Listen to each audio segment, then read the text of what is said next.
Hi, Japan Sports Cards. It's been a long time since I made a video. I've been busy and trying to do other things. I was kind of out of the video business, but decided I would try to make some content these days. And because I feel like I have a different approach to soccer card collecting and things like that. So I'll share with you my thoughts.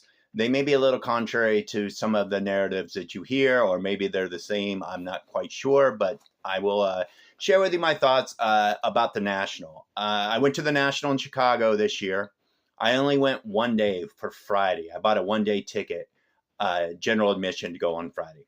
And just to let you know, the run-of-the-mill things, if you have a general admission ticket, if you get there early to the convention center, you have to wait. You go upstairs and Hall G, I believe it is, and you just kind of scan your ticket, and then you wait with everybody else until they open the doors, roughly around 10, about 9:45, they'll let you in. So around 10 o'clock, you're allowed to get in there. And as I don't know if you've been to the National, or if you haven't and you're wondering about it, or you did go and you want to hear some other people's take on it, just to let you know, it's a huge, huge, big rooms. There's 3 or 4 different rooms full of dealers. And as I've heard other people say, it's very disorganized. I wish there were sections. I understand having a mix of all the cards and all the breaking areas and all the golden auctions and all the PSA booths and all the grading and all that kind of mixed together, so you get a full view of everything that's around. But if you're looking for certain, like I'm just there to get soccer cards, and you have to really walk around and you see a lot of things that aren't soccer cards. And it seems like the soccer cards are few and far between as you're walking around. And so it's really difficult to find. If they had some kind of a program beforehand, if you were looking for certain dealers, you knew where they were. I mean, I guess you could follow their Instagram and you knew where the certain big dealers were and what their table numbers were. But even if you knew it was number 137, it was still hard to find. So that was just my first take is it's pretty disorganized. My second one is if you're looking for soccer cards, I found very few soccer card tables or dealers at the National. If I was to rank the sports cards that you saw, baseball is overwhelmingly number one. And I would say even vintage baseball is the number one thing that you see at the National as far as dealers go. Number 2 is American football, in my opinion. Number 3 is basketball. Number 4 is hockey. And very, very far down the line at number 5, and I would say almost tied for number 5, is soccer, and is pretty much tied with Pokemon and other like non-sports cards like your celebrity leaf cards, things like that. And so it was really hard to find the soccer cards. Now you did see, eventually I saw the big soccer dealers like Slab Stocks and Sunday League Investors were set up. Indie Card Exchange had some decent soccer cards. They were set up right by, I think it was like Women in Sports Cards, who had all the women USA soccer team cards and things like that. So there were a few, and those were kind of close-ish together. They were in the same hall at least. But that was the dealers that had primary soccer cards. Besides that, I would randomly see some soccer cards at some tables. There were sometimes some $1 or $5 boxes for soccer cards, and there were very few dollar boxes. That's what I heard from everybody, is saying, oh, at the National, if you want to get the deals, search through the soccer boxes. There are really, really few of those. And one of the most annoying things about the soccer boxes, people are buying dollar cards and they're flipping through the boxes instead of just like taking out a card and saying, oh, that looks cool, it's $1. They're like, everyone's got to comp everything because they're all looking for the profit. They're not looking to say, oh, that's a cool card. They're looking to say, oh, this is $1. Let's see what it sells for. Oh, it's a $5 card. Oh, I'll take that one. So if somebody's standing in front of a dollar box, they're there for about 10, 15 minutes because they're comping every single card that they think might turn a profit. And to me, it's just really annoying. If you're looking for a dollar box, just get the cards out that you want. And so that was one thing about that. Another thing is, this is off the soccer card thing, but there were dealers that had their case full of Mickey Mantle cards, all graded Mickey Mantle cards. And it really drove home the fact to me of how much inventory there is out there. You've always been told invest in vintage because there's not a lot out there. I would see dealers with 200 Mickey Mantle cards in their case. And I was just like, man, it really, to me, when I see that many Mickey Mantle, I'm like, it's not really that rare. And so that kind of hit home, and that's made me think about, oh, today's inventory of like the cards, there must be just billions. And so are we at, I know we talked about the junk wax era back in the 80s, but maybe it never went away. Okay, so another thing that I would like to say is there are a lot of wax there that people are buying, and even Topps is there to represent their that you can buy wax and things. Is people are opening, and there's so many base cards that people just don't care about. Everyone's just looking for the hits. I mean, you can see it if you buy into breaks, and they go through base cards, and it's like they don't even look at them until they get to the either the numbered cards or something, and even like refractors or these non-numbered. Like I can't even remember what anything are called, but even the non-numbered certain refractors that aren't really low pop, they don't even care about those. And so, you would see on the trash cans, there'd be stacks of base cards people are just throwing away just because they don't see any interest in these cards. And that's when I say, hey, there's the junk wax era is upon us.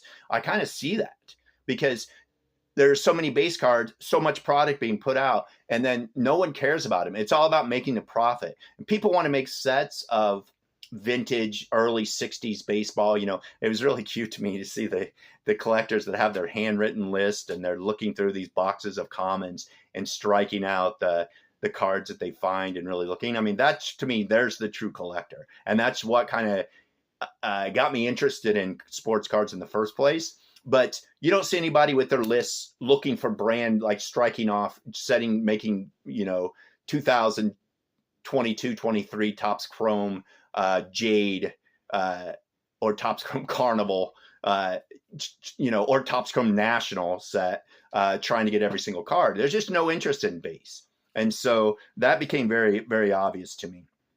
Another thing is, now I'm going to go into a little bit of kind of little negative stuff. Collecting at these big card shows like the National, it's kind of a good old boys network, I can say. There's just your heavy hitters you see all the time. They've got wads of cash. I couldn't believe some of the deals, how much cash people had. I was paying for some cards, and it was like $30, and I had two 20s, and I said, do you have change? And they would pull out a wad of cash that would be this big, and they pull it out of their pocket, and they would start opening it, and this stack was only 100s and 50s, and they would go, oops, not there, and put it out and pull out the other one, which was full of like 20s, 10s, and 5s.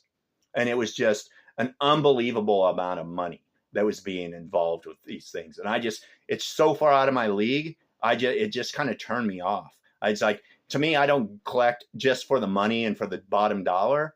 It's just, I don't know. It's a turnoff to me to see that much money involved and all about making the profit, making the money, showing off what you got. It's a little bit, I don't know. It's like buying a new sports car. People are like driving their Lamborghinis in there and just saying, hey, look at me, is what I felt a little bit. So it kind of left a bad taste in my mouth as far as going to these shows.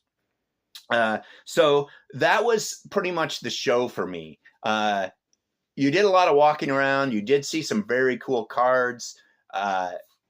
It's pretty crowded in there. But you can find places to kind of grab a big beer for, they have like the Revolution anti-hero IPAs that you can get a 22 ouncer for about $15. And you can sit back and sip on your beer and watch the people for a while and take a step back from the madness, which is something I had to do because after about 3 hours, I was getting burned out. I was really excited the first 2 hours, but then after about, I don't know, as I said, about the third hour, I don't love being around a lot of people and things. And so for me, it was getting a little bit old. Okay. So then on Friday night at the Marriott, not the one right there next to the convention center, but the next stop over, they had a soccer trade night, and I forget it. I think it's by Wicked Sports Cards. who is a Whatnot streamer, and there were a lot of other Whatnot streamers there. And it was soccer trade night, and I saw more cards at the soccer trade night, like 10 times as many as then I saw at the National itself, which shows me there's a big interest in soccer cards, and why there aren't more dealers setting up there with soccer cards, I'm not quite sure.